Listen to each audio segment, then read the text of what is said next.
Students എല്ലാവർക്കും പുതിയൊരു ക്ലാസ്സിലേക്ക് സ്വാഗതം. നമ്മളിന്ന് ഡിസ്കസ് ചെയ്യാൻ പോകുന്നത് ഒരു കമ്പനിയുമായി ബന്ധപ്പെട്ട ഡോക്യുമെൻറ്റുകളാണ്. അതായത് ഡോക്യുമെൻറ്റ്സ് ഓഫ് കമ്പനീസ് എന്നുള്ള ഭാഗമാണ്. There are two major document associated with companies. കമ്പനിയുമായി ബന്ധപ്പെട്ട് പ്രധാനപ്പെട്ട രണ്ട് ഡോക്യുമെൻറ്റുകളുണ്ട്. രണ്ട് ഡോക്യുമെൻറ്റുകളും വളരെ പ്രധാനപ്പെട്ടതാണ്. അത് രണ്ടെണ്ണം എന്ന് പറയുന്നു. രണ്ടെണ്ണത്തിൽ ഒന്ന് മെമ്മോറാണ്ടം ഓഫ് അസോസിയേഷനാണ്. രണ്ടാമത്തേത് ആർട്ടിക്കിൾ ഓഫ് അസോസിയേഷനാണ്. മെമ്മോറാണ്ടം ഓഫ് അസോസിയേഷനും ആർട്ടിക്കിൾ ഓഫ് അസോസിയേഷനും ഈ രണ്ട് ഡോക്യുമെൻറ്റുകളെ കുറിച്ചാണ് ഇതിൽ കാര്യമായിട്ട് പഠിക്കാനുള്ളത്. സോ ആദ്യമായിട്ട് മെമ്മോറാണ്ടം ഓഫ് അസോസിയേഷൻ അല്ലേ. മെമ്മോറാണ്ടം ഓഫ് അസോസിയേഷൻ എന്ന് വെച്ചാൽ എന്താണ്? കൂട്ടായ്മയാണ് അല്ലേ. ഒരു കൂട്ടായ്മ എന്ന് ഒരുപാട് ആൾക്കാർ ചേർന്നിട്ടാണല്ലോ ഒരു കമ്പനി ഫോം ചെയ്യുന്നത്. അവരുമായി ബന്ധപ്പെട്ട കാര്യങ്ങളെല്ലാം ഉൾപ്പെട്ടിട്ടുള്ളതാണ് ഇത് മെമ്മോറാണ്ടം എന്ന് പറയുന്നത്. It is A basic document of A joint stock company. ഒരു ജോയിൻറ്റ് സ്റ്റോക്ക് കമ്പനിയുടെ ഏറ്റവും അടിസ്ഥാനപരമായ ഡോക്യുമെൻ്റ്, ഏറ്റവും ബേസ് ആയിട്ടുള്ള ഡോക്യുമെൻ്റ് എന്ന് പറയുന്നത് ഏതാണ്? മെമ്മോറാണ്ടം ഓഫ് അസോസിയേഷനാണ്. It is known as the charter of a company. ഇത് ഒരു ചാർട്ടർ എന്ന് വേണമെങ്കിൽ നമുക്ക് പറയാൻ സാധിക്കും അല്ലേ. ഒരു ചാർട്ടർ എന്ന് പറയാം. നമ്മളിപ്പോൾ എക്സാമ്പിളായി പറയുകയാണെങ്കിൽ പാർട്ട്ണർഷിപ്പിനെ സംബന്ധിച്ചിടത്തോളം പാർട്ട്ണർഷിപ്പ് ഡീഡാണ് അവിടെ ഏറ്റവും ടോപ്പിൽ നിൽക്കുക. അതുപോലെ തന്നെയാണ് ഇത്. കമ്പനിയുടെ കേസിൽ ഇത് ചാർട്ടർ എന്നറിയപ്പെടുന്നു. It set outs limits outside which A company cannot go. ഇത് കമ്പനിയും പുറത്തുള്ള ആൾക്കാരുമായിട്ടുള്ള ഡീലിങ്സിന് ഒരു ലിമിറ്റ് വെക്കുന്ന ഒന്നാണ്. അല്ലെങ്കിൽ കമ്പനിക്ക് പുറത്തേക്കുള്ള കാര്യങ്ങൾക്ക് ഒരു ലിമിറ്റ്, ഒരു പരിധി നിശ്ചയിക്കുന്ന ഒന്നാണ് ഇത് ഈ പറയുന്നത്. അതുപോലെ it is to enable the shareholders, creditors and all those who deal with the money, deal with the company. കമ്പനിയുമായി ഡീൽ ചെയ്യുന്ന ആൾക്കാർക്ക് അവരുമായി ബന്ധപ്പെട്ട കാര്യങ്ങൾ പ്രധാനപ്പെട്ട് പറഞ്ഞിട്ടുള്ളതാണ് ഇത് ഔട്ട്സൈഡേഴ്സുമായി ബന്ധപ്പെട്ട കാര്യങ്ങളാണെന്ന് ഓൾറെഡി പറഞ്ഞു. ഔട്ട്സൈഡേഴ്സുമായി റിലേറ്റ് ചെയ്തിട്ടുള്ള ഒരു ഡോക്യുമെൻ്റാണ് ഇത്. അല്ലെങ്കിൽ ഔട്ട്സൈഡേഴ്സുമായി ബന്ധപ്പെട്ട് ട്രാൻസാക്ഷൻ നടക്കുമ്പോൾ പരിഗണിക്കേണ്ട പ്രധാനപ്പെട്ട ഡോക്യുമെൻ്റാണ് ഇതെന്ന് പറഞ്ഞു.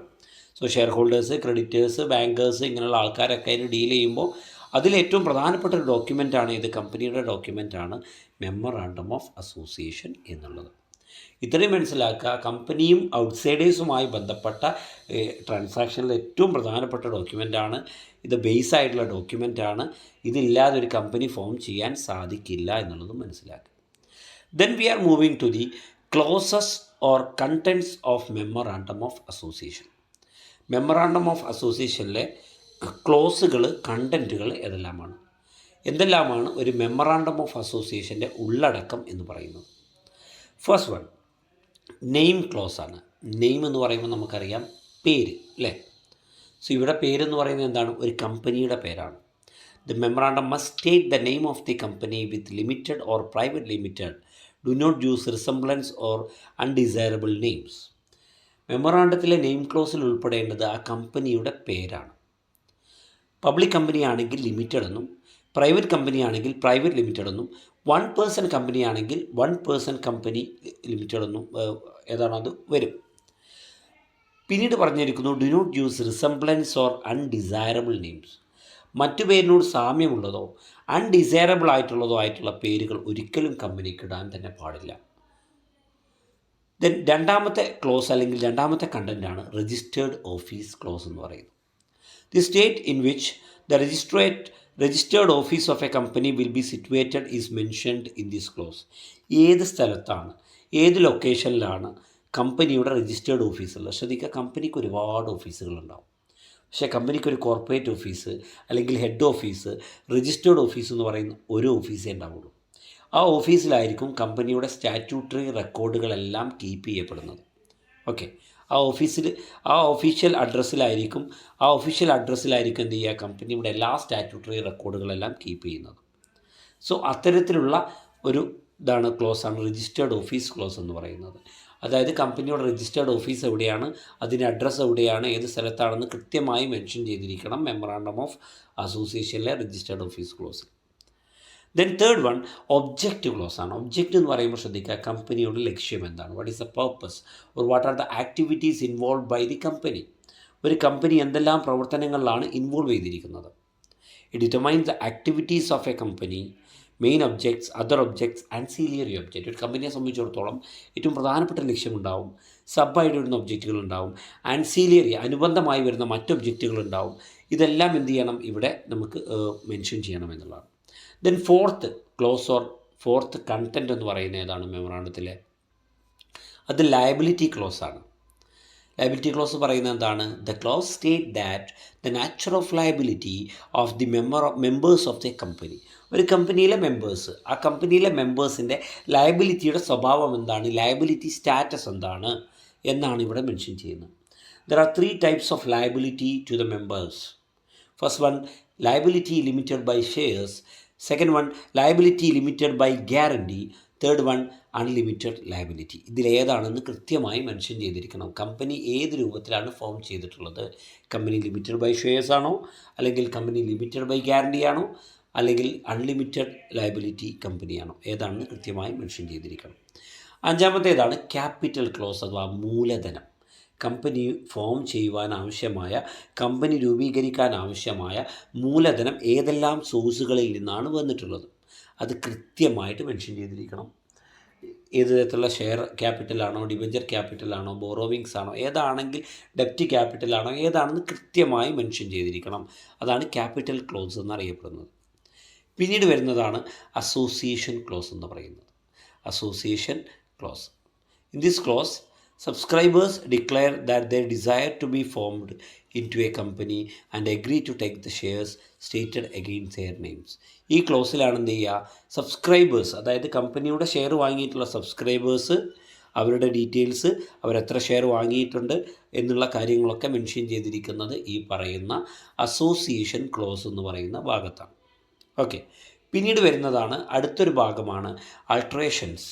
ആൾട്രേഷൻ എന്ന് പറഞ്ഞാൽ അറിയാലോ, നമ്മൾ ബിസിനസ് സ്റ്റാർട്ട് ചെയ്തു, നമ്മൾ മെമ്മറാണ്ടം ഫോം ചെയ്തു, ആർട്ടിക്കിൾ ഓഫ് അസോസിയേഷൻ എല്ലാ രേഖകളും ഉണ്ടാക്കി, മെമ്മറാണ്ടം ഒക്കെ ഫോം ചെയ്തതിന് ശേഷം എന്ത് ചെയ്തു, നമ്മൾ പിന്നീട് ചില സാഹചര്യങ്ങൾക്കനുസരിച്ച് എന്ത് ചെയ്യാം, നമ്മുടെ മെമ്മറാണ്ടത്തിലെ ചില കണ്ടൻറ്റുകളിൽ മാറ്റം വരുത്തേണ്ടായി വരാം. ഫോർ എക്സാമ്പിൾ, കമ്പനിയുടെ പേര് മാറ്റുക.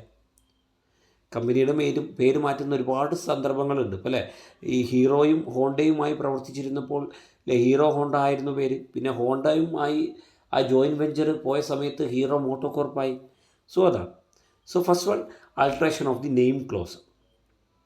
ഒരു കമ്പനിയുടെ പേര് മാറ്റുകയാണെങ്കിൽ മെമ്മോറാണ്ടത്തിൽ എന്ത് ചെയ്യുക, പേര് മാറ്റുകയാണെങ്കിൽ സ്പെഷ്യൽ റെസൊല്യൂഷൻ പാസ്സാക്കിയിരിക്കണം. മീറ്റിംഗ് കൂടിയിട്ട് പ്രത്യേക പ്രമേയം, മെമ്പേഴ്സിൻ്റെ ഇടയിൽ പ്രത്യേക പ്രമേയം പാസ്സാക്കിയിരിക്കണം. അതുപോലെ സെൻട്രൽ ഗവൺമെൻറ്റിൻ്റെ അപ്രൂവൽ വേണം. ഓക്കെ, അതാണ് ഒന്നാമത്തെ കേസ്. രണ്ടാമത്തത് change of registered office or alteration of registered office. Registered ഓഫീസിൽ ചേഞ്ച് വരുത്തുകയാണെങ്കിൽ, ശ്രദ്ധിക്കുക, from one premises to another premises in the same city. ഒരേ പട്ടണത്തിലുള്ള ഒരു എക്സാമ്പിൾ, ഒരു പട്ടണം, മുംബൈ പട്ടണത്തിലെ ഒരു ബിൽഡിങ്ങിൽ നിന്ന് തൊട്ടപ്പുറത്തെ ഭാഗത്തുള്ള ഒരു ബിൽഡിങ്ങിലേക്ക് മാറുകയാണെങ്കിൽ, ഒരേ സിറ്റിയിലുള്ള ഒരു ബിൽഡിങ്ങിൽ നിന്ന് മറ്റൊരു ബിൽഡിങ്ങിലേക്കാണ് കമ്പനിയുടെ രജിസ്റ്റേർഡ് ഓഫീസ് മാറ്റുന്നതെങ്കിൽ അതിനെന്ത് ചെയ്താൽ മതി, by passing a resolution of board of directors. ഒരു റെസൊല്യൂഷൻ എന്ത് ചെയ്യുക, ബോർഡ് ഓഫ് ഡയറക്ടേഴ്സ് പാസ്സാക്കിയാൽ മതി. പിന്നെയോ, from one city to another city in the same state. ഒരു പട്ടണത്തിൽ നിന്നും മറ്റൊരു പട്ടണത്തിലേക്ക് എന്ത് ചെയ്യുന്നു, നമ്മൾ കമ്പനിയുടെ രജിസ്റ്റേർഡ് ഓഫീസ് മാറ്റുകയാണെങ്കിൽ സ്പെഷ്യൽ റെസൊല്യൂഷൻ പാസ്സാക്കിയിരിക്കണം, റീജിയണൽ ഡയറക്ടറുടെ കൺഫർമേഷൻ വേണം, പുതിയ ലൊക്കേഷൻ്റെ നോട്ടീസും ആവശ്യമാണ്. അതുപോലെ registered office one state to another state. ഒരു സ്റ്റേറ്റിൽ നിന്ന് മറ്റൊരു സ്റ്റേറ്റിലേക്ക്, ഒരു സംസ്ഥാനത്ത് നിന്നും മറ്റൊരു സംസ്ഥാനത്തേക്കാണ് മാറ്റുന്നതെങ്കിൽ, അറിയാമല്ലോ, കിറ്റെക്സ് എന്ന് പറയുന്ന ഒരു കമ്പനി, ആ കമ്പനി എന്ത് ചെയ്തു, കേരളത്തിൽ നിന്ന് അവരുടെ ബിസിനസ്സിനെ തെലങ്കാനയിലേക്ക് കൊണ്ടുപോയി. അതായത് ഒരു സംസ്ഥാനത്ത് നിന്നും മറ്റൊരു സംസ്ഥാനത്തേക്ക് കൊണ്ടുപോയി. അങ്ങനെ കൊണ്ടുപോകുന്ന സമയത്ത് രജിസ്റ്റേർഡ് ഓഫീസ് ചേഞ്ച് ചെയ്യും. അങ്ങനെയാണെങ്കിൽ എന്ത് ചെയ്യും, സ്പെഷ്യൽ റെസൊല്യൂഷൻ പാസ്സാക്കണം, സെൻട്രൽ ഗവൺമെൻറ് കൺഫർമേഷൻ വേണം. മാത്രമല്ല, ചില പ്രത്യേക സാഹചര്യങ്ങളിൽ മാത്രമേ ഈ പറയുന്ന രീതിയിൽ രജിസ്റ്റേർഡ് ഓഫീസ് ഒരു സ്റ്റേറ്റിൽ നിന്ന് മറ്റൊരു സ്റ്റേറ്റിലേക്ക് മാറ്റാൻ സാധിക്കുകയുള്ളൂ. അതുപോലെ ആൾട്രേഷൻ ഓഫ് ഒബ്ജക്റ്റ് ക്ലോസ്. കമ്പനിയുടെ ഒബ്ജക്റ്റ്, ലക്ഷ്യങ്ങൾ, പർപ്പസ്, കമ്പനിയുടെ ആക്ടിവിറ്റീസ് എന്ത് ചെയ്യാം, കമ്പനി ഫോം ചെയ്ത സമയത്തുള്ളതുപോലെ ആയിരിക്കില്ല. അല്ലെ, ഇയർ ബൈ ഇയർ കമ്പനിയുടെ പ്രവർത്തനങ്ങൾ, കമ്പനിയുടെ പേർപ്പസ്, കമ്പനിയുടെ ആക്ടിവിറ്റീസ്, ഇതിലൊക്കെ മാറ്റം സംഭവിക്കാം എന്നുള്ളതാണ്. അവിടെ എന്ത് ചെയ്യണം, സ്പെഷ്യൽ റെസൊല്യൂഷൻ പാസ്സാക്കിയിരിക്കണം. എന്തിനു വേണ്ടിയിട്ടാണ്, പർപ്പസ്, അതായത് ആൾട്രേഷൻ ചെയ്യുന്നതിൻ്റെ പർപ്പസ് എന്താണെന്ന് മെൻഷൻ ചെയ്യണം. രജിസ്റ്റർ ഓഫ് കമ്പനീസ് മുമ്പാകെ സ്പെഷ്യൽ റെസൊല്യൂഷൻ പാസ്സാക്കിയതിൻ്റെ കോപ്പി 30 ദിവസത്തിനുള്ളിൽ എത്തിക്കുകയും വേണം.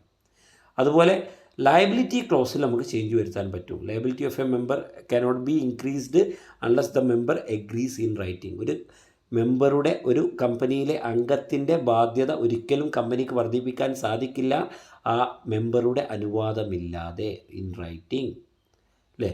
സോ ഫ്രം അൺലിമിറ്റഡ് ലയബിലിറ്റിയിലുള്ള ഒരു കമ്പനി എന്ത് ചെയ്യാം, ലിമിറ്റഡിലേക്ക് മാറ്റാം. എങ്ങനെ? By re registration of the company re register ചെയ്യുന്നതിലൂടെ. അതുപോലെ തന്നെ ആൾട്രേഷൻ ഓഫ് ക്യാപിറ്റൽ ക്ലോസ്, കമ്പനിയുടെ ക്യാപിറ്റൽ ക്ലോസിൽ മാറ്റം വരുത്തും. ശ്രദ്ധിക്കുക, ഒരു കമ്പനി ഫോം ചെയ്യുന്നത് സ്റ്റാർട്ടപ്പ് കമ്പനി ആയിട്ടാവും തുടക്ക സമയത്ത്. ചില സമയത്ത് സ്റ്റാർട്ടപ്പ് കമ്പനി എന്ന് പറയുമ്പോൾ അവരുടെ ബഡ്ജറ്റ് കുറവാണ്, അവരുടെ ക്യാപിറ്റൽ കുറവാണ്, അവരുടെ ഓപ്പറേഷൻസ് കുറവാണ്.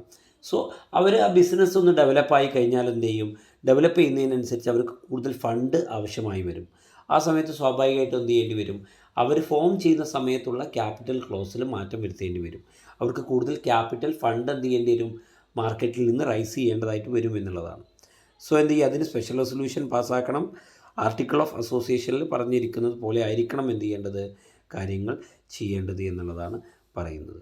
ഓക്കെ, പിന്നെ അത്രയുമാണെന്ത് ഈ പറയുന്ന ആൾട്രേഷൻസ് വരുന്നത്. പിന്നെ ശ്രദ്ധിക്കുക, ഇതിൽ ഏറ്റവും പ്രധാനപ്പെട്ട ഒന്ന് മിസ്സായിട്ടുണ്ട് അല്ലേ, അസോസിയേഷൻ ക്ലോസ് എന്ന് പറയുന്നത്. ശ്രദ്ധിക്കുക, association close cannot alter. Association close എന്ത് ചെയ്യാൻ സാധിക്കില്ല, ആൾട്ടർ ചെയ്യുവാൻ സാധിക്കില്ല എന്നാണ് എന്ത് ചെയ്യുന്നത്, പറയുന്നത്. ഓക്കെ, ആൾട്ടർ ചെയ്യാൻ സാധിക്കില്ല. സോ ഇത്രയും കാര്യങ്ങളാണ് നമ്മൾ ഡിസ്കസ് ചെയ്തിട്ടുള്ളത്. മെമ്മറാണ്ടം ഓഫ് അസോസിയേഷനുമായി ബന്ധപ്പെട്ട കാര്യങ്ങളാണ് ഡിസ്കസ് ചെയ്തത്. ഇത് കൃത്യമായി മനസ്സിലായിട്ടുണ്ടാകും എന്ന് കരുതുന്നു. Thank you.